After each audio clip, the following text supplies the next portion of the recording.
എല്ലാവർക്കും നമസ്കാരം. എൻ്റെ ഒരു സുഹൃത്തിൻ്റെ ജീവിതകഥ പറഞ്ഞുകൊണ്ട് തന്നെ നമുക്ക് ആരംഭിക്കാം. ഇവന് ഒരുപാട് വർഷങ്ങളായിട്ട് വളരെ സൗഹൃദമുള്ള ഒരു പെൺകുട്ടി ഉണ്ടായിരുന്നു. ഇവൻ്റെ ഒരു ക്രഷ് തന്നെയായിരുന്നു എന്ന് പറയാം. അവന് ആത്മാർത്ഥമായിട്ട് ആഗ്രഹമുണ്ട് ഈ പെണ്ണിനെ തന്നെ വിവാഹം കഴിക്കണമെന്നുള്ളത്. ഈ ഒരു കാര്യം തുറന്നു പറയാൻ അല്ലെങ്കിൽ പ്രപ്പോസ് ചെയ്യാനൊക്കെ ഒരുപാട് സമയവും സാഹചര്യവും ഒക്കെ ഉണ്ട്. കാരണം ഇവരെപ്പോഴും ഫോണിൽ വിളിക്കുന്നുണ്ട്, അല്ലെങ്കിൽ നേരിട്ട് കാണുന്നുണ്ട്, സംസാരിക്കുന്നുണ്ട്. നല്ല സുഹൃത്തുക്കളെന്ന് പറയാം. ഞങ്ങളൊക്കെ പല പ്രാവശ്യം നിർബന്ധിക്കുകയും ചിലപ്പോഴൊക്കെ വഴക്ക് പറയുന്നത് പോലെയൊക്കെ പറഞ്ഞിട്ടുണ്ട്. എപ്പോഴെങ്കിലും ഇവളോട് ചെന്നിട്ട് ഇഷ്ടമാണെന്നുള്ളതൊന്ന് പറഞ്ഞു കഴിഞ്ഞാൽ ഒരു രണ്ടിലൊന്ന് തീരുമാനമാകുമല്ലോ. ഉള്ളിൽ ഇത്രയും ആഗ്രഹം ഉണ്ടായിട്ടും അത് പറയാതിരിക്കുന്നത് ശരിയല്ല. പോയാലൊരു വാക്ക് കിട്ടിയാലൊരു ആന എന്നൊക്കെയുള്ള രീതിയിൽ എന്തൊക്കെ പറഞ്ഞ് ഞങ്ങൾ ഉപദേശിച്ചിട്ടും ഇവൻ തയ്യാറല്ല ഇവളോട് ചെന്ന് അല്ലെങ്കിൽ ഒരു മെസ്സേജ് അയച്ചിട്ടാണെങ്കിലും എനിക്കിഷ്ടമാണ് എന്ന് പറയാനായിട്ട്. അവൻ്റെ ആ സുഹൃത്തിൻ്റെ അല്ലെങ്കിൽ ആ യുവതിയുടെ വിവാഹമൊക്കെ പിന്നീട് കഴിഞ്ഞു. തീർച്ചയായിട്ടും അവന് ആ സമയത്ത് നല്ല ദുഃഖമൊക്കെ ഉണ്ടായിരിക്കും. ഇത് കേൾക്കുന്ന പലർക്കും അവനോട് ദേഷ്യമായിരിക്കും തോന്നുക. ഇവൻ ഒരിക്കൽ പോലും അത് പറയാനുള്ള ധൈര്യം കാണിച്ചില്ല. പിന്നെ വിഷമിച്ചിട്ട് എന്താണ് കാര്യം? കാരണം ഞങ്ങൾക്ക് തന്നെ ഉറപ്പാണ് ഇവനിങ്ങനെ ഒന്ന് പ്രപ്പോസ് ചെയ്താൽ ഒരു പക്ഷേ ഒരു 90% അത് ഓക്കെ ആവാൻ തന്നെയാണ് സാധ്യത. പക്ഷേ ഇവൻ ഇതിന് പറഞ്ഞിരുന്ന ന്യായീകരണം എന്ന് പറഞ്ഞാൽ ഇന്ന് ഒരുപക്ഷെ നമ്മുടെ കേരളത്തിലുമൊക്കെയുള്ള ലക്ഷക്കണക്കിന് യുവാക്കളുടെ അവസ്ഥ ഇത് തന്നെയാണ്. കാരണം ഇവനൊരു പക്വത കൂടിയ ഒരു ആളായിരുന്നു എന്ന് തന്നെ പറയാം. അവൻ പറഞ്ഞിരുന്നത് എനിക്ക് കിട്ടുന്ന സാലറി എന്ന് പറയുന്നത് ഇതേ ഉള്ളൂ, അത്ര വലിയ വരുമാനമൊന്നുമല്ല, വീട്ടിൽ ഒരുപാട് ബുദ്ധിമുട്ടുകളുണ്ട്. ഈ ഒരു അവസ്ഥയിൽ എനിക്കൊരിക്കലും ഈ പറയുന്ന പെണ്ണിനെ വിവാഹം കഴിച്ചു കഴിഞ്ഞാൽ ആ വിവാഹത്തിനുള്ള ചിലവുകൾക്ക് പോലും ഇവൻ കടമെടുക്കേണ്ടി വരും. കടം കിട്ടാനുള്ള സാധ്യത പോലുമില്ല. അന്നന്നത്തെ ചിലവുകൾ അല്ലെങ്കിൽ നിലവിലുള്ള കടങ്ങളൊക്കെ തന്നെ എങ്ങനെ വീട്ടും എന്നൊക്കെയുള്ളൊരു അവസ്ഥയിൽ ഇരിക്കുമ്പോൾ വലിയ സാമ്പത്തിക ബുദ്ധിമുട്ടിൽ തന്നെയാണ്. അവനൊരിക്കൽ പറഞ്ഞത്, വിവാഹമൊക്കെ കഴിഞ്ഞു കഴിഞ്ഞാൽ ഇവൾക്കൊരു ഡ്രസ്സ് മേടിച്ചു കൊടുക്കാൻ പോലും ഞാൻ എന്ത് ചെയ്യുമെന്നാണ് ചോദിച്ചത്. ഇങ്ങനെയുള്ള ഒരുപാട് യുവാക്കൾ കേരളത്തിലുണ്ട്. അവർക്ക് ചിലപ്പോൾ നല്ല വിദ്യാഭ്യാസം ഉണ്ടായിരിക്കാം, എന്നാൽ കിട്ടുന്ന ശമ്പളം എന്ന് പറയുന്നത് വളരെ കുറവായിരിക്കും. അവർക്ക് അവരുടെ കാര്യങ്ങൾ ചെയ്യാൻ പോലും ഒന്നിനും തികയുന്നില്ല. അല്ലെങ്കിൽ അവരുടെ പേരൻസിന് വേണ്ടി എന്തെങ്കിലും ചെയ്തു കൊടുക്കാൻ പോലും കഴിയാതിരിക്കുന്ന ഒരവസ്ഥയിൽ എങ്ങനെയാണ് പലരും വിവാഹം എന്ന് പറയുന്ന ഒരു വലിയ കടമ്പയിലേക്ക് കടക്കുക? ഇതൊന്നും നോക്കാതെ എടുത്തു ചാടുകയും വല്ലാതെ കൈകാലിട്ട് അടിക്കുകയും ഒക്കെ ചെയ്യുന്ന ആളുകളുണ്ട്. എന്നാൽ പക്വതയുള്ള പലരും വരംവരായികളൊക്കെ ചിന്തിച്ചിട്ട് ഇതുപോലെ ഉള്ളിലുള്ള ഇഷ്ടങ്ങൾ തുറന്ന് പറയാതിരിക്കുക, അങ്ങനെയൊക്കെ ചെയ്യുന്ന വളരെ കഷ്ടമാണ് ഒരു തരത്തിൽ അവരുടെ കാര്യം. വിവാഹം പോലെയുള്ള കാര്യങ്ങൾക്ക് മുൻപ് സാമ്പത്തികമായി പര്യാപ്തത നേടിയില്ലെങ്കിൽ ജീവിതം തന്നെ ഒരു നരകമായിട്ട് മാറും. നല്ലൊരു പങ്കാളിയെ അന്വേഷിച്ചു തുടങ്ങുന്നതിന് മുൻപായി ആദ്യം നല്ല നിക്ഷേപ മാർഗങ്ങളാണ് അന്വേഷിക്കേണ്ടത്. നിങ്ങളുടെ വരുമാനം വലുതോ ചെറുതോ ആകട്ടെ, മാസം 2000 രൂപ പോലെയുള്ള ചെറിയ തുകകൾ പോലും നിക്ഷേപിച്ചുകൊണ്ട് ഒരു ലോങ് ടേമിൽ നല്ലൊരു റിട്ടേൺ നൽകാൻ സാധ്യതയുള്ള നിക്ഷേപങ്ങളുണ്ട്. ലൈഫ് ഇൻഷുറൻസ് മേഖലയിലെ വിശ്വസ്ത ബ്രാൻഡായ HDFC life dynamic advantage fund എന്ന NFO അവതരിപ്പിച്ചിരിക്കുന്നു. ഈ മാസം മാർച്ച് 16 വരെ മാത്രമാണ് നിങ്ങൾക്ക് ഈ NFOയിൽ നിക്ഷേപിക്കാൻ അവസരമുള്ളത്. അതായത് ഇനി 6 ദിവസങ്ങൾ കൂടി മാത്രമേ സമയമുള്ളൂ. ഇതിൻ്റെ NAV വില 10 രൂപയാണ്. ഇതിൽ മാർക്കറ്റ് പെർഫോമൻസ് അനുസരിച്ച് നിങ്ങളുടെ പണം നിക്ഷേപിക്കപ്പെടും. മാർക്കറ്റ് നന്നായി പെർഫോം ചെയ്യുമ്പോൾ നിങ്ങളുടെ പണം മിഡ് ക്യാപ്പിലും സ്മോൾ ക്യാപ്പിലും നിക്ഷേപിക്കപ്പെടും. മാർക്കറ്റ് ഡൗൺ ആയിരിക്കുമ്പോൾ നിങ്ങളുടെ പണം ലാർജ് ക്യാപ്പിലും ഡെറ്റിലും നിക്ഷേപിച്ച് റിസ്ക് കുറയ്ക്കുകയും ചെയ്യുന്നതാണ് ഇതിൻ്റെ പ്രവർത്തന രീതി. മുൻകാലങ്ങളിൽ ലോഞ്ച് ചെയ്ത HDFC ലൈഫിൻ്റെ തന്നെ ഡിസ്കവറി ഫണ്ട് തുടക്കം മുതൽ 23.2% റിട്ടേണും കഴിഞ്ഞ 5 വർഷം കൊണ്ട് 27.4% വാർഷിക ശരാശരി റിട്ടേണും നൽകിയിട്ടുണ്ട്. അതുപോലെ തന്നെ HDFC ലൈഫ് ഈയിടെ ലോഞ്ച് ചെയ്ത HDFC life flexi cap fund ഇന്ന് വരെ 25.6% റിട്ടേൺ ആണ് നൽകിയിട്ടുള്ളത്. മാത്രമല്ല പ്രതിമാസ പ്രീമിയത്തിന്റെ 120 മടങ്ങ് വരുന്ന ലൈഫ് കവറേജും നിങ്ങൾക്ക് ലഭിക്കും. കൂടാതെ NRIസിനും ഇന്ത്യൻ മാർക്കറ്റിൽ നിക്ഷേപിക്കുവാൻ ഇത് നല്ലൊരു അവസരമാണ്. ചെറുതും വലുതുമായ എത്ര എമൗണ്ട് നിക്ഷേപിക്കണമെന്നുള്ളത് നിങ്ങൾക്ക് തീരുമാനിക്കാം. ഡിസ്ക്രിപ്ഷൻ ബോക്സിലും പിൻഡ് കമന്റിലും കൊടുത്തിരിക്കുന്ന ലിങ്ക് വഴി പോയി ഈ NFOയെ കുറിച്ച് കൂടുതൽ പഠിക്കാനും നിക്ഷേപിക്കുവാനും നിങ്ങൾക്ക് അവസരമുണ്ട്. തീർച്ചയായിട്ടും ചെക്ക് ചെയ്യുക. നമുക്ക് വീഡിയോയിലേക്ക് തിരിച്ചു വരാം.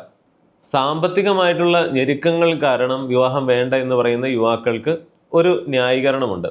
എന്നാൽ ഇനി പല യുവാക്കളും വിവാഹം കഴിക്കാതിരിക്കുന്നതിൻ്റെ കാരണം അതവരെ ന്യായീകരിക്കാനുള്ളതല്ല, അത് അവരുടെ തെറ്റായിട്ടാണ് പറയാനുള്ളത്. ഹൈ എക്സ്പെക്റ്റേഷൻസ് എന്ന് പറയും. വളരെ അമിതമായിട്ടുള്ള പ്രതീക്ഷകൾ വെച്ച് പുലർത്തുക. ഇപ്പോൾ എനിക്ക് തന്നെ അറിയാവുന്ന ഒരാൾ, അതായത് ആൾക്ക് ഒരു 4-5 സെൻറ്റ് സ്ഥലമേ ഉള്ളൂ. അതൊരു മോശം കാര്യമായിട്ട് പറഞ്ഞതല്ല, ഇവൻ്റെ സാഹചര്യം മനസ്സിലാക്കാൻ വേണ്ടി പറഞ്ഞതാണ്. കുറച്ച് സ്ഥലമേ ഉള്ളൂ, അതിലൊരു പഴയ വീടാണ്, വിദ്യാഭ്യാസം അത്യാവശ്യമുള്ളത് ബേസിക് വിദ്യാഭ്യാസം മാത്രമേ ഉള്ളൂ, എന്തെങ്കിലും ജോലി കിട്ടുന്ന തരത്തിലുള്ള ഒരു പ്രൊഫഷണൽ ഡിഗ്രിയോ ഒന്നുമില്ല, സാധാരണ ഒരു ജോലിയാണ്, വളരെ കുറഞ്ഞ വരുമാനമേ ഉള്ളൂ. ആൾക്ക് പല വിവാഹാലോചനകളും വന്നിട്ടും തയ്യാറല്ല, ഇതൊന്നും വേണ്ട, എനിക്കിതൊന്നും പോരാ എന്ന് പറഞ്ഞ് വിടുകയാണ്. അതായത് ഇവന് വളരെ നല്ല ആലോചനകൾ വന്നിട്ട് പോലും എനിക്കിതൊന്നും പോരാ എന്ന് പറഞ്ഞുകൊണ്ട് ആളുടെ പ്രായവും കൂടി വരികയാണ്. അതായത് സ്വന്തം യോഗ്യതകളും കൂടെ എന്താണെന്ന് ചിന്തിച്ചിട്ട് വേണം ഈ എക്സ്പെക്റ്റേഷൻസ് വെക്കാനായിട്ട്. കയ്യിലൊരു 1,00,000 രൂപ പോലും സേവിങ്സ് ആയിട്ട് തികച്ചെടുക്കാൻ കഴിയാത്ത ഒരാൾ എനിക്ക് ഈ പറയുന്ന പോലെ പുറത്ത് ജോലിയുള്ള നേഴ്സിനെ വിവാഹം കഴിക്കണം, അല്ലെങ്കിൽ ഇത്രയും ഭംഗിയുള്ള പെണ്ണായിരിക്കണം, അല്ലെങ്കിൽ എൻ്റെ വീടിൻ്റെ ഇത്ര അടുത്തുള്ള ആൾ തന്നെയായിരിക്കണം എന്നൊക്കെ നിർബന്ധം വെക്കുമ്പോൾ അത് അത്യാഗ്രഹം എന്ന് തന്നെയാണ് പറയേണ്ടത്. ഇങ്ങനെ വിവാഹം കഴിക്കാതെ നിൽക്കുന്ന യുവാക്കളുമുണ്ട്. വലിയ പ്രതീക്ഷകൾ, അല്ലെങ്കിൽ ഞാൻ എങ്ങനെയാണ് ഇരിക്കുന്നത്, ഞാൻ അത്ര സുന്ദരനാണോ എന്ന് ചിന്തിക്കാതെ എനിക്ക് ഐശ്വര്യ റായ് പോലെ ഇരിക്കുന്ന ഒരു പെണ്ണിനെ തന്നെ വേണം. ഇങ്ങനെ ഒരു കാര്യവും കൂടിയുണ്ട്. നമ്മൾ തന്നെ ഒരു വീഡിയോയിൽ പറഞ്ഞല്ലോ, ഇവിടെ യഥാർത്ഥത്തിൽ പെണ്ണ് കിട്ടാത്തതോ ചെറുക്കൻ കിട്ടാത്തതോ ഒന്നുമല്ല, പലർക്കും അവരുദ്ദേശിക്കുന്ന ആ ഒരു ലെവലിലുള്ള ആളെയാണ് കിട്ടാത്തത്. അങ്ങനെയുള്ള ആളെ കിട്ടാത്തത് കൊണ്ട് അവർ കെട്ടാതെ നിൽക്കുന്നു എന്നുള്ളത്. പക്ഷെ ഇങ്ങനെ ഡിമാൻഡ് ഇടുന്നവർക്ക് അതിനുള്ള യോഗ്യതയുണ്ടോ എന്ന് ചിന്തിക്കുന്നത് നല്ലതാണ്. ഉള്ളവരുണ്ടാകാം. മാസം 20,000 25,000 രൂപ പോലും സാലറി കിട്ടാത്ത ഒരാളായിരിക്കും എനിക്ക് 1,00,000 അല്ലെങ്കിൽ 2,00,000 ഒക്കെ സാലറിയുള്ള പുറത്ത് ജോലിയുള്ള ഒരു പെണ്ണിനെ വേണമെന്ന് നിർബന്ധം പിടിച്ചുകൊണ്ട് നിൽക്കുന്നത്. 2 കാരണങ്ങൾ നമ്മൾ പറഞ്ഞു. ഇനി മൂന്നാമത്തേത് എന്ന് പറഞ്ഞാൽ അത് ഒരുപാട് വിസ്തരിച്ച് പറയുന്നില്ല, അതിനെക്കുറിച്ച് നമ്മൾ വീഡിയോ സെപ്പറേറ്റ് ആയിട്ട് ചെയ്തിട്ടുള്ളതാണ്. നിയമങ്ങളാണ്. എപ്പോഴും സ്ത്രീകൾക്ക് അനുകൂലമായിട്ടുള്ള നിയമങ്ങൾ. അതായത് സ്ത്രീകൾ ഒരുപാട് ഉപദ്രവിക്കപ്പെടുകയും മറ്റുമൊക്കെ ചെയ്യുന്നുണ്ട്, ഗാർഹിക പീഡനങ്ങളുമൊക്കെ. അതൊക്കെ എടുത്തു മാറ്റണമെന്നൊക്കെ ചില ആളുകൾ പറയുന്നുണ്ട്. എന്താണ് യഥാർത്ഥത്തിൽ പല സ്ത്രീകളും അനുഭവിക്കുന്നതെന്ന് അറിയാത്തത് കൊണ്ടാണ്. ഫെമിനിസ്റ്റുകൾക്കൊന്നും ഇതൊന്നും വിഷയമല്ല. അവരേതെങ്കിലും ഒരു സിനിമ നടിക്ക് അവകാശ ലംഘനങ്ങൾ നേരിട്ടാൽ മാത്രം പ്രതികരിക്കുന്ന കൂട്ടരാണ്. സാധാരണ വീട്ടമ്മമാരുടെയോ അല്ലെങ്കിൽ അല്പം പ്രായമുള്ള സ്ത്രീകളുടെ ഒന്നും ബുദ്ധിമുട്ടുകൾ അവർക്ക് പ്രശ്നമുള്ള കാര്യമല്ല. ചില പുരുഷന്മാരുണ്ട്, അവരെ അങ്ങനെ വിളിക്കുന്നതിൽ തന്നെ ഒരു തെറ്റുണ്ട്. കാരണം വലിയ ഫെമിനിസ്റ്റ് വർത്തമാനങ്ങൾ പറഞ്ഞു കഴിഞ്ഞാൽ ഞാൻ കുറേ പെണ്ണുങ്ങളുടെ ഇഷ്ട കഥാപാത്രമാകും എന്നുള്ള ഒരു ധാരണയിൽ ഇങ്ങനെ ഷോ ഓഫ് കാണിക്കുന്ന ഫെമിനിസ്റ്റുകളുമുണ്ട്. നിലവിലുള്ള ഇന്ത്യയിലെ നിയമം അനുസരിച്ച് ഒരു പുരുഷൻ്റെ ഭാഗത്താണ് ന്യായമെങ്കിലും, നോട്ട് ദ പോയിന്റ്, അതായത് പുരുഷൻ്റെ ഭാഗത്താണ് ശരിയെങ്കിലും നിയമം വഴി എപ്പോഴും പരിരക്ഷ ലഭിക്കുന്നത് സ്ത്രീക്കായിരിക്കും. സ്ത്രീയാണ് എന്നുള്ളൊരു ഒറ്റ കാര്യം പറഞ്ഞുകൊണ്ട് അന്ധ നിയമങ്ങൾ എന്നൊക്കെ പറയുന്നത് പോലെ ഇല വന്ന് മുള്ളിൽ വീണാലും മുള്ള് വന്ന് ഇലയിൽ വീണാലും ഇപ്പോൾ കേട് മുള്ളിനാണ്, അല്ലെങ്കിൽ മൊത്തത്തിൽ സമൂഹമാകുന്ന മരത്തിനാണ് എന്നുള്ളൊരവസ്ഥയാണ്. പഴയ പഴഞ്ചൊല്ല് ഇപ്പോൾ മാറ്റി പറയേണ്ടി വരികയാണ്. അപ്പോൾ ഇത്തരം നിയമങ്ങൾ മൂലം ഇപ്പോൾ അതിൽ സുഭാഷ് എന്ന് പറയുന്ന ആളുടെ കേസ് ഇപ്പോഴും പെൻഡിങ് ആണെന്ന് തോന്നുന്നു. ഇതുപോലെ എത്രയോ വാർത്തകളാണ് ദിവസവും മുന്നോട്ട് വരുന്നത്. അതായത് ഈ നിയമങ്ങൾ ദുരുപയോഗം ചെയ്യാനായിട്ട് പല സ്ത്രീകളും പഠിക്കുന്നു, അല്ലെങ്കിൽ പല ഊടായ്പായിട്ടുള്ള സ്ത്രീകളും അവരുടെ കാമുകന്മാർ, അവിടെയും ഒരു വില്ലനായിട്ട് പുരുഷനുണ്ടാവും. ഇത്തരം പല കേസുകളും പഠിക്കുമ്പോൾ അറിയാം. അതായത് അവർ ഉപദേശിച്ചു കൊടുക്കുന്നു ഇങ്ങനെ ചെയ്യാനായിട്ട്, അങ്ങനെ ഭർത്താവിൻ്റെ കയ്യിൽ നിന്ന് നഷ്ടപരിഹാരം മേടിക്കുക, അതുകൊണ്ട് ജീവിക്കുക, അതുകൊണ്ട് വേൾഡ് ടൂർ പോവുക, ഇങ്ങനെയുള്ള സംഭവങ്ങളൊക്കെ. അപ്പോൾ ഇത്തരം നിയമങ്ങളെ പേടിച്ചും പല യുവാക്കളും വിവാഹം വേണ്ട എന്ന് തീരുമാനിക്കുന്നുണ്ട്. മറ്റൊരു പ്രധാനപ്പെട്ട കാര്യം, 4ാമത്തെ കാര്യം, അതായത് പൊതുവെ നിങ്ങൾ കേൾക്കുന്ന ഒരുപാട് പോയിന്റുകൾ ഉണ്ടാകും, അതിൽ നിന്ന് കുറച്ച് വ്യത്യസ്തമായിട്ട് അല്ലെങ്കിൽ കാര്യമായിട്ട് എടുത്തു പറയേണ്ട കാര്യങ്ങൾ മാത്രമാണ് നമ്മൾ പറയുന്നത്. അതുകൊണ്ടാണ് 4ാമത്തെ പോയിന്റായിട്ട് ഒരു കാര്യം കൃത്യമായിട്ട് പറയുന്നത്, ചീറ്റിംഗ്. ഇന്ന് സോഷ്യൽ മീഡിയകളുടെ അതിപ്രസരം എന്ന് പറയുന്നത് ഒരു പ്രധാന വില്ലനാണ്. ഏതൊരാൾക്കും അവരറിയാത്ത ഒരുപാട് പേരുമായിട്ട് മെസ്സേജ് ചെയ്യാനും അല്ലെങ്കിൽ അവരെ കോണ്ടാക്റ്റ് ചെയ്യാനും അവരുമായിട്ടൊരു സൗഹൃദം ഉണ്ടാക്കാനും ഒക്കെയുള്ള വലിയ സാഹചര്യങ്ങൾ ഏതൊരു കാലത്തേക്കാളും ഇന്ന് കൂടുതലാണ്. പണ്ട് ഈ ഒരു പ്രശ്നമില്ലായിരുന്നു. ഇതിന് ഒരുപാട് ഗുണങ്ങളുണ്ടെങ്കിൽ പോലും പലരും ഇത് മോശമായിട്ട് ഉപയോഗിക്കുന്നു. അതുകൊണ്ട് തന്നെ ഏറ്റവും പുതിയതായിട്ട് വിവാഹം കഴിക്കുന്ന പലരുടെയും ബന്ധത്തിൽ ഇങ്ങനെയുള്ള പല വിള്ളലുകളും, അതായത് അജ്ഞാതരുമായിട്ടുള്ള സൗഹൃദങ്ങൾ, പിന്നീട് അത് ആ ബന്ധം വഷളാകുന്നു, ചീറ്റിംഗ് എന്നുള്ള രീതിയിലേക്ക് കാര്യങ്ങൾ പോകുന്നു. ഇത്തരം ഒരുപാട് വാർത്തകൾ. ഇന്ത്യയിലെ സാഹചര്യം പറയുകയാണെങ്കിൽ നിയമം അനുസരിച്ച് എപ്പോഴും സ്ത്രീക്ക് തന്നെയായിരിക്കും പരിരക്ഷ ലഭിക്കുന്നത്. ഇത്തരം ഒരുപാട് കേസുകൾ കൊണ്ടും ഇത് കണ്ട് പേടിച്ചിട്ടും കൂടെ നല്ലൊരു പാർട്ട്ണറെ, വിശ്വസ്തയായ ഒരു പാർട്ട്ണറെ കിട്ടില്ല, അല്ലെങ്കിൽ ഇവരുടെ ഹിസ്റ്ററി എന്താണ് എന്ന് നമുക്കറിയില്ല എന്നൊക്കെയുള്ള ധാരണയിലും പല യുവാക്കളും, യുവതികളും യുവാക്കന്മാരും വിവാഹം വേണ്ട എന്ന് തീരുമാനിക്കുന്നുണ്ട്. യഥാർത്ഥത്തിൽ നമ്മുടെ ഇന്ത്യയിലൊക്കെ വരേണ്ട മാറ്റമെന്ന് പറഞ്ഞാൽ പ്രീനപ്പ് എഗ്രിമെൻറ്റുകൾക്ക് ഇവിടെ വാലിഡിറ്റി ഉണ്ടാകണം. ഒരു ഉഭയകക്ഷി കരാറിൻ്റെ അടിസ്ഥാനത്തിൽ ഒരു ലിവിങ് ടുഗദറായിട്ട് ജീവിക്കാനായിട്ട് സാധിക്കണം. അങ്ങനെ ആകുമ്പോൾ ലിവിങ് ടുഗദറിൽ നിന്ന് ആര് പിന്മാറിയാലും ഈ പറയുന്ന എഗ്രിമെൻ്റ് അനുസരിച്ചിട്ട് കോടതിക്ക് അത് വിശകലനം ചെയ്യാം. പക്ഷേ ഇപ്പോൾ ഇവിടെ പ്രീനപ്പ് എഗ്രിമെൻറ്റുകൾക്കൊന്നും വലിയ വാലിഡിറ്റി ഒന്നുമില്ല. അതുകൊണ്ട് ഒരു കാര്യവുമില്ല എന്നുള്ളൊരവസ്ഥയാണ്. എന്നാൽ പല വികസിത രാജ്യങ്ങളിലും അതുണ്ട്. അവിടെയും അത് ഉപയോഗിക്കുന്നവർ കുറവാണ്. ഇപ്പോൾ ഏറ്റവും കൂടുതൽ വലിയ മണ്ടത്തരങ്ങളൊക്കെ പറ്റുന്നത് ഇവിടെ നിന്ന് പല പെൺകുട്ടികളും അല്ലെങ്കിൽ ആണുങ്ങളാണെങ്കിലും ഒക്കെ കയറിപ്പോയിട്ട് അവിടുത്തുകാരെ വിവാഹം കഴിക്കുന്നു. എന്തോ വലിയ കാര്യമായിട്ടാണ് പലരും അങ്ങനെ ചെയ്യുന്നത്. ഇങ്ങനെ വിവാഹം കഴിക്കുന്നത് മിക്കവാറും അവിടുത്തെ ഏറ്റവും ലോക്കൽ ആളുകളെ ആയിരിക്കും. അവരെല്ലാം സായിപ്പാണെങ്കിൽ അല്ലെങ്കിൽ മദാമ്മയാണെങ്കിൽ എല്ലാം തികഞ്ഞവരാണ് എന്നുള്ളൊരു തെറ്റിദ്ധാരണ നമുക്കുണ്ട്. അങ്ങനെയല്ല, മനുഷ്യരെല്ലായിടത്തും ഏകദേശം ഒരുപോലെ തന്നെയാണ്. അവിടെയും സകല ഊടായ്പകളായിട്ടും അല്ലെങ്കിൽ ഒരു ഗതിയും ഇല്ലാതെ നടക്കുന്നവരും ഒക്കെ ഒരുപാട് പേരുണ്ട്. ഇപ്പോൾ ഈ പറയുന്ന രാജ്യങ്ങളിലൊക്കെ മിക്കയിടത്തും ഒരു വർഷമെങ്കിലും ലിവിങ് ടുഗദറായിട്ട് ജീവിച്ചാൽ പിന്നീട് ചുമ്മാ അങ്ങ് ബന്ധത്തിൽ നിന്ന് പിന്മാറാനായിട്ടൊന്നും സാധിക്കില്ല. നല്ല നഷ്ടപരിഹാരം കൊടുക്കേണ്ടി വരും.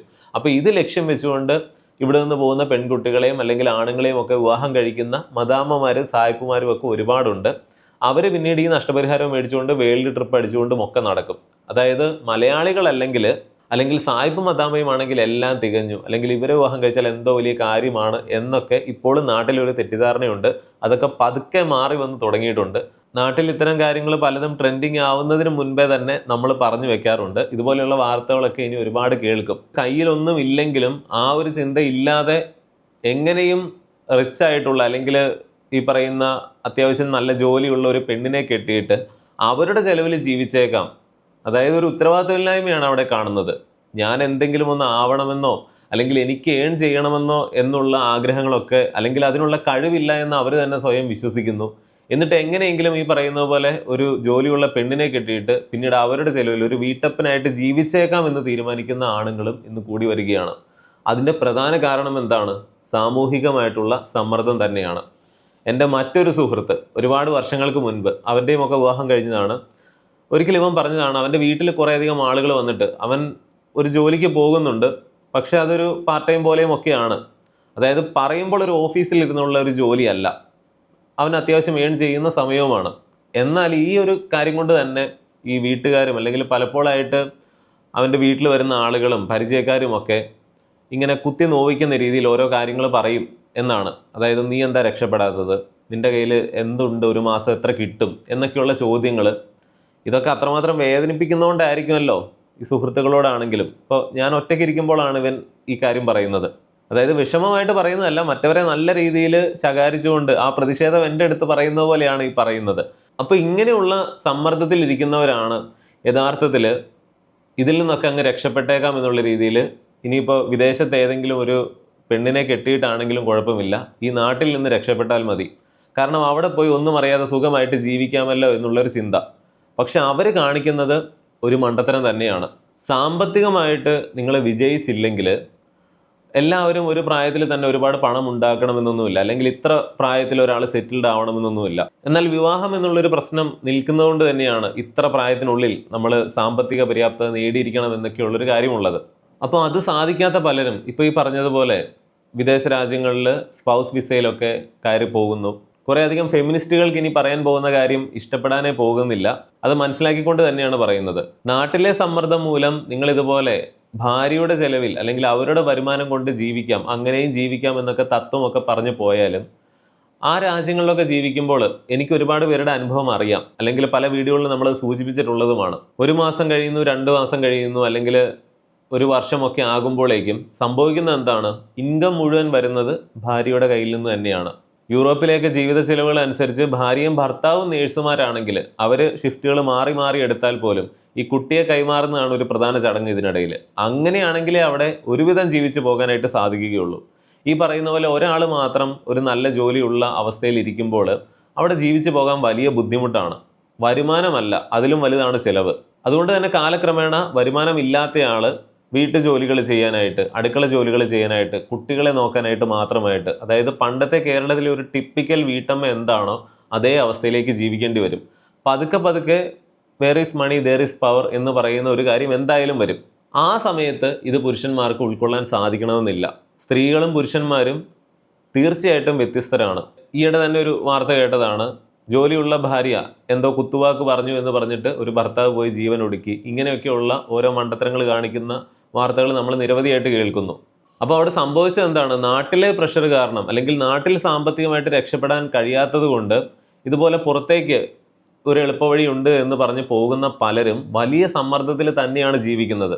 ഇത് തന്നെയല്ലേ പണ്ടുള്ള വീട്ടമ്മമാരും ചെയ്തിരുന്നത്. പിന്നെ ഇപ്പോൾ തിരിച്ചു ചെയ്താൽ എന്താണ് എന്നൊക്കെ ചോദിച്ചുകൊണ്ട് വന്നു കഴിഞ്ഞാൽ ഇത് രണ്ടു കൂട്ടരും ഷെയർ ചെയ്ത് ചെയ്യേണ്ട കാര്യങ്ങൾ തന്നെയാണ്. അത് ഇൻകത്തിന്റെ കാര്യമാണെങ്കിലും വീട്ടുജോലികളുടെ കാര്യമാണെങ്കിലും. പഴയ രീതി എന്താണ്? അല്ലെങ്കിൽ കേരളത്തിലെ തന്നെ ഒരു പെണ്ണ് വീട്ടുജോലികളെല്ലാം ചെയ്തുകൊണ്ട്, ഈ ഗ്രേറ്റ് ഇന്ത്യൻ കിച്ചൺ എന്ന് പറയുന്ന സിനിമയൊക്കെ കണ്ടിട്ടുള്ളവർക്ക് മനസ്സിലാവും, അതുപോലെ നിന്നുകൊള്ളണം. അത് തെറ്റാണ്. ഭാര്യയും ഭർത്താവും കൂടിയും കുറഞ്ഞും അല്ലെങ്കിൽ ഷെയർ ചെയ്ത് ഈ ജോലികൾ ചെയ്യണം. രണ്ടുപേരും ഒരുമിച്ച് അധ്വാനിക്കുകയും ചെയ്യണം. അതാണ് പുതിയ കാലത്തെ നീതി. ഇതേ കാര്യം തന്നെയാണ് തിരിച്ച് വിദേശത്തെ കാര്യങ്ങളിലും വരേണ്ടത്. വീട്ടുജോലികൾ മാത്രം ചെയ്യാനായിട്ട് ഒരു പുരുഷനെ നിർത്തുന്നതും പണ്ടത്തെ അതേ തെറ്റ് തന്നെയാണ്. ഇത്തരം യാഥാർത്ഥ്യങ്ങൾ മനസ്സിലാക്കാതെ ഇതിനെയൊക്കെ വിമർശിക്കുന്ന ആളുകൾ എന്ന് പറഞ്ഞാൽ കുറെ കപട ഫെമിനിസ്റ്റുകൾ തന്നെയാണ്. അതായത് ഒരു പഴഞ്ചൊല്ലായിട്ട് പറഞ്ഞാൽ, അമ്മ പറഞ്ഞാൽ അരി ഇടിച്ചു കൊടുക്കില്ല, അമ്മു പറഞ്ഞാൽ ഉരലിടിച്ചു കൊടുക്കും. ഇങ്ങനെയുള്ള കുറേ ഫെമിനിസ്റ്റുകളുണ്ട്. ഇപ്പോൾ യൂട്യൂബിൽ തന്നെയാണെങ്കിലും നിങ്ങൾ നോക്കിക്കഴിഞ്ഞാൽ മനസ്സിലാവും, കേരളം മുഴുവൻ വാർത്തയായ ചില സംഭവങ്ങൾ, അല്ലെങ്കിൽ ഒരു സ്ത്രീ ഒരു വില്ലൻ റോളിൽ വരുന്ന പല വാർത്തകളും ഇത്തരം ഫെമിനിസ്റ്റുകൾ കേട്ടിട്ടേ ഇല്ല എന്നുള്ള രീതിയിൽ അതിനെക്കുറിച്ച് അവർക്കൊന്നും അറിയില്ല, മിണ്ടാതിരിക്കും. നേരെ മറിച്ച് ഇതിന് വിരുദ്ധമായിട്ട് എന്തെങ്കിലും സംഭവിച്ചാൽ, ഒരു ചെറിയ കാര്യമാണെങ്കിൽ പോലും അതിനെക്കുറിച്ച് ആധികാരികമായിട്ട് ഒരു ഫെമിനിസ്റ്റായിട്ട് അങ്ങ് അവതരിക്കും. ഇത് കപടതയാണ്. നമ്മളൊരിക്കൽ സി രവിചന്ദ്രൻ അദ്ദേഹവുമായിട്ട് ഒരു ഇൻ്റർവ്യൂ ചെയ്തപ്പോൾ അദ്ദേഹം പോലും പറയുന്നത് എന്താണ്? എനിക്കൊരു ഫെമിനിസ്റ്റായിട്ട് അറിയപ്പെടാൻ ഇന്ന് താല്പര്യമില്ല എന്നാണ്. അതിൻ്റെ കാരണങ്ങളും അദ്ദേഹം പറയുന്നുണ്ട്. ആ ഇൻ്റർവ്യൂ കണ്ടു കഴിഞ്ഞാൽ നിങ്ങൾക്ക് കാര്യം മനസ്സിലാവും. അപ്പോൾ ഇതൊരു യാഥാർത്ഥ്യമാണ്. എനിക്ക് നേരിട്ടറിയാവുന്ന ഒരു കേസെന്ന് പറഞ്ഞാൽ, ഇങ്ങനെ അല്ലാതെ ഇപ്പോൾ ഒരാൾ, പുള്ളിക്കാരൻ ഗൾഫിൽ നല്ല ജോലിയുള്ള ഒരാളായിരുന്നു. അതായത് ഒരു സാധാരണ കോഴ്സൊക്കെ പഠിച്ചിട്ട് അത്യാവശ്യം നല്ല രീതിയിൽ ഏൺ ചെയ്യുന്ന ഒരു ജോലി ഗൾഫിലുണ്ടായിരുന്നു. ഇദ്ദേഹം ഒരു നേഴ്സിനെ വിവാഹം കഴിച്ചു. അതിനുശേഷം ഇവർക്ക് ഗൾഫിൽ തന്നെ ആ പുള്ളിക്കാരത്തേക്കും നേഴ്സായിട്ട് ജോലി ചെയ്ത് കഴിഞ്ഞാൽ മനോഹരമായിട്ട് ജീവിച്ചു പോകാം, രണ്ടുപേർക്കും സമ്പാദ്യം ഉണ്ടാകും. പക്ഷേ വിവാഹത്തിന് ശേഷം ഈ പെണ്ണ് പറയുന്ന ആ താളത്തിന് തന്നെ ഇദ്ദേഹം തുള്ളിയതിന് ശേഷം യൂറോപ്പിലേക്ക് മാറുകയാണ്. ഇങ്ങനെ മാറിയപ്പോഴുള്ള പ്രശ്നം എന്താണ്? യൂറോപ്പിൽ ഈ പറയുന്ന നേഴ്സിന് വളരെ എളുപ്പത്തിൽ ജോലി കിട്ടും. എന്നാൽ ഗൾഫിൽ ഉണ്ടായിരുന്നത് പോലെ മികച്ച ഒരു ജോലി യൂറോപ്പിൽ ഇയാൾക്ക് കിട്ടില്ല. അതുകൊണ്ട് തന്നെ ആദ്യമൊക്കെ അവിടുത്തെ സാധാരണ ജോലികൾ ചെയ്യുന്നു. ഗൾഫിലെ ഇൻകം ഇല്ല. അതായത് തുക നോക്കുമ്പോൾ വലുതായിരിക്കും, പക്ഷെ സേവിങ്സ് ഒന്നും ഉണ്ടാവില്ല. ഗൾഫും യൂറോപ്പും ഒക്കെ കമ്പയർ ചെയ്ത് നമ്മൾ കുറേ വീഡിയോ ചെയ്തിട്ടുള്ളതാണ്. കാലക്രമേണ ഒരു കൊച്ചൊക്കെ ആയപ്പോഴേക്കും ഇയാൾക്ക് ജോലിയെല്ലാം മാറ്റി വെച്ചിട്ട് പതുക്കെ ഒരു വീട്ടപ്പനായിട്ട് മാറേണ്ടി വന്നു. ഇൻകം മുഴുവൻ ഭാര്യയുടെ കയ്യിലായതുകൊണ്ട് തന്നെ പിന്നീട് പല അധികാരങ്ങളും ഒക്കെ കൂടുതൽ കാണിക്കാൻ തുടങ്ങി. എന്തെങ്കിലും പ്രതികരിച്ചു കഴിഞ്ഞാൽ വിവാഹമോചനത്തിലേക്ക് പോയിക്കോളൂ എന്നാണ് ഭാര്യ പറയുന്നത്. ഇങ്ങനെ അബദ്ധം കാണിക്കുന്നവരുമുണ്ട്. ഭാര്യ പറയുന്നത് കേൾക്കരുത് എന്നല്ല ഈ പറഞ്ഞതിൻ്റെ സന്ദേശം. ഗൾഫിലായിരുന്നു ഈ പറയുന്ന രണ്ടുപേരും നിന്നിരുന്നതെങ്കിൽ രണ്ടുപേർക്കും ഇൻകം ഉണ്ട്, നല്ല രീതിയിൽ സേവ് ചെയ്യാമായിരുന്നു. പിന്നീട് നാട്ടിൽ വന്നിട്ടാണെങ്കിലും അവർക്ക് നല്ല രീതിയിൽ ജീവിക്കാൻ സാധിക്കും, കുറച്ച് നാൾ ജോലി ചെയ്തിട്ട്. അല്ലെങ്കിൽ കുറേ നാൾ സമ്പാദിച്ചതിന് ശേഷം യൂറോപ്പിലേക്ക് പോയാലും കുഴപ്പമില്ല, ആ സേവിങ്സ് ഉണ്ട്. ഇതിപ്പോൾ സംഭവിച്ചിരിക്കുന്നത് എന്താണ്? ഒരാൾക്ക് ജോലി ഇല്ല എന്ന് പറയാം, മറ്റേ ആളുടെ സാലറിയും കൊണ്ട് തട്ടിമുട്ടി പോകണം എന്നുള്ളൊരവസ്ഥ. സാമ്പത്തിക പ്രതിസന്ധി ഉണ്ടാകുമ്പോൾ അവിടെ വഴക്കും ഉണ്ടാകും. ഇതാണ് ഗൾഫിൽ നല്ല ജോലി ഉണ്ടായിട്ട് യൂറോപ്പിലേക്ക് എടുത്തു ചാടുന്ന പലർക്കും പറ്റുന്ന മണ്ടത്തരം. നമ്മൾ ഒരിക്കലൊരു വീഡിയോ ചെയ്തതാണ്, വിവാഹം കഴിക്കാൻ മടിക്കുന്ന പെൺകുട്ടികൾ എന്നൊക്കെ പറഞ്ഞിട്ട്. അതിൻ്റെ കാരണങ്ങളും അല്ലെങ്കിൽ അവരുടെ ഭാവി എന്തായിരിക്കും, അങ്ങനെയൊക്കെയുള്ള കുറേ കാര്യങ്ങൾ. യുവതികളുടെ കാര്യം ഒട്ടുമിക്ക ആളുകൾക്കും അറിയാവുന്നതാണ്. അതുകൊണ്ടാണ് കേരളത്തിലെ യുവാക്കൾക്ക് പെണ്ണ് കിട്ടാനില്ല. അതായത് യുവാക്കൾ വിവാഹം കഴിക്കുന്ന പ്രായം 30 വയസ്സിനുമൊക്കെ മുകളിലേക്ക് പോവുകയാണ്. യഥാർത്ഥത്തിൽ ഒരു 30 വയസ്സായി കഴിഞ്ഞാൽ പിന്നീട് വിവാഹം കഴിക്കുന്നത് തന്നെ, അല്ലെങ്കിൽ അതിനു മുൻപേ കഴിച്ചിരിക്കണം എന്നുള്ളത് തന്നെയാണ്. പക്ഷേ നിലവിലത്തെ കേരളത്തിലെ അവസ്ഥയനുസരിച്ചിട്ട് ഈ പ്രായമൊക്കെ ആയാലേ പിന്നെയും ഒരു പെണ്ണ് കിട്ടുകയുള്ളൂ എന്നുള്ളൊരവസ്ഥയാണ്. കാരണം പല പെൺകുട്ടികളും അവരുടെ വിവാഹപ്രായം അല്ലെങ്കിൽ അവരെ വെച്ച് വൈകിപ്പിക്കുന്നതുകൊണ്ട് തന്നെ അവർക്കും പ്രായമാകുന്നു. പിന്നീട് അവർ വിവാഹം കഴിക്കുമ്പോഴേക്കും അതിനനുസരിച്ച് തന്നെ പ്രായമുള്ള ഒരു പുരുഷനായിരിക്കും വിവാഹം കഴിക്കുക. ഇങ്ങനെയാണ് ഈ പ്രായം ഉയർന്നുയർന്നു പോകുന്നത്. പക്ഷേ ഇപ്പോൾ സംഭവിച്ചുകൊണ്ടിരിക്കുന്ന ഒരു മാറ്റം എന്ന് പറഞ്ഞാൽ യുവതികൾ മാത്രമല്ല, യുവാക്കന്മാരും, അതായത് പുരുഷന്മാർ അല്ലെങ്കിൽ ആണുങ്ങളും വിവാഹം വേണ്ട എന്ന് തീരുമാനിക്കുകയാണ്. പെൺകുട്ടികൾ വിവാഹം വേണ്ട എന്ന് പറയുന്നത് എന്തുകൊണ്ടാണ്? അതിന് പലവിധ കാരണങ്ങളുണ്ടെങ്കിലും പ്രധാനമായിട്ട് നമ്മൾ ന്യായമായി ചിന്തിച്ചു കഴിഞ്ഞാൽ വലിയ മാറ്റങ്ങൾ സംഭവിക്കുന്ന അവരുടെ ജീവിതത്തിലാണ്. അവർ പെട്ടെന്നൊരു ദിവസം മറ്റൊരു വീട്ടിലേക്ക് പോവുകയാണ്. അല്ലെങ്കിൽ പിന്നീട് അമ്മായി അമ്മയൊക്കെ ഇവരാണ് ഇനി നിൻ്റെ അപ്പൻ അമ്മ എന്നൊക്കെയുള്ള രീതിയിൽ ഇതൊക്കെ പറയാൻ കൊള്ളാമെങ്കിലും എത്രമാത്രം അവർ പല കാര്യങ്ങളിലും ഒരു മാനസിക സമ്മർദ്ദം അനുഭവിക്കേണ്ടതുണ്ട്. നേരെ മറിച്ച് ഒരു പുരുഷനെ സംബന്ധിച്ചിടത്തോളം അവന് വലിയ വ്യത്യാസങ്ങളൊന്നുമില്ല. ഒരു പെണ്ണ് അവൻ്റെ വീട്ടിലേക്കാണ് വരുന്നത്, അവൻ്റെ സാഹചര്യങ്ങളൊന്നും വലിയ മാറ്റമൊന്നുമില്ല. ഒരു പുരുഷൻ ഇത് സങ്കല്പിക്കാൻ സാധിക്കുമോ? അത്ര നാളും ജീവിച്ച പേരൻസിനെയും അല്ലെങ്കിൽ വീടും ഒക്കെ വിട്ടിട്ട് മറ്റൊരു നാട്ടിൽ അല്ലെങ്കിൽ വേറൊരു വീട്ടിലേക്ക് പോവുക. അപ്പോൾ ഇങ്ങനെയുള്ള കുറേ കാര്യങ്ങളുള്ളതുകൊണ്ട് തന്നെ പെൺകുട്ടികൾ സ്വാഭാവികമായിട്ടും പൊതുവെ വിവാഹത്തിന് മടിക്കും. എന്നാൽ ആൺകുട്ടികൾ എന്തുകൊണ്ടാണ് വിവാഹത്തിന് ഇപ്പോൾ മടിക്കുന്നത് എന്ന് പറഞ്ഞാൽ ഏറ്റവും പ്രധാനപ്പെട്ട കാര്യം സാമ്പത്തിക പ്രതിസന്ധി തന്നെയാണ്. കയ്യിൽ കാശ് എന്ന് പറയുന്ന ഒരു സാധനം ഇല്ലാത്തവർക്ക്, പണ്ടേ നമ്മൾ സിനിമകളിൽ കേട്ടിട്ടുണ്ട്, കയ്യിൽ പണമുള്ളവന് പറഞ്ഞിട്ടുള്ളതാണ് പ്രണയവും വിവാഹവും കുട്ടികളും എന്നൊക്കെ. കയ്യിൽ കാശില്ലാത്തവരൊന്നും വിവാഹം കഴിക്കുന്നില്ല എന്നോ അല്ലെങ്കിൽ ഇപ്പോൾ വിവാഹം കഴിക്കുന്നവരൊക്കെ എല്ലാം തികഞ്ഞവരാണെന്നോ അല്ല പറയുന്നത്. പലരും ഇതൊന്നും ചിന്തിക്കാതെ വിവാഹം കഴിച്ചിട്ട് പിന്നീട് ഒരു കുടുംബം മുഴുവനായിട്ട് കഷ്ടപ്പെടുന്നു, അല്ലെങ്കിൽ അവരുടെ കുട്ടികളെ പോലും അവർക്ക് നേരെ ചൊവ്വേ നോക്കാൻ സാധിക്കുന്നില്ല. ഈ ഒരു അവസ്ഥയിലേക്കൊക്കെ പോകുന്നുണ്ട്. എന്നാൽ അത്യാവശ്യം ഉത്തരവാദിത്തമൊക്കെ ഉള്ളവർ അല്ലെങ്കിൽ ഭാവിയെക്കുറിച്ച് ചിന്തയുള്ളവരാണ് ഞാൻ ആദ്യം പറഞ്ഞ എൻ്റെ ആ ഒരു സുഹൃത്തിനെ പോലെ പക്വതയുള്ള തീരുമാനങ്ങൾ എടുക്കുന്നത്. പലർക്കും അതൊരു മണ്ടത്തരമായിട്ട് തോന്നുന്നുണ്ടെങ്കിലും അവൻ തന്നെ ഒരിക്കലും പറഞ്ഞതനുസരിച്ച് ആ ഒരു വിവാഹം അല്ലെങ്കിൽ അവൻ ആഗ്രഹിച്ചതുപോലെ ആ പെണ്ണിനെ വിവാഹം കഴിക്കാൻ സാധിച്ചിരുന്നുവെങ്കിലും പിന്നീടുള്ളവരുടെ ജീവിതം മനോഹരമായിരിക്കും എന്ന് പറയാനായിട്ട് സാധിക്കില്ല.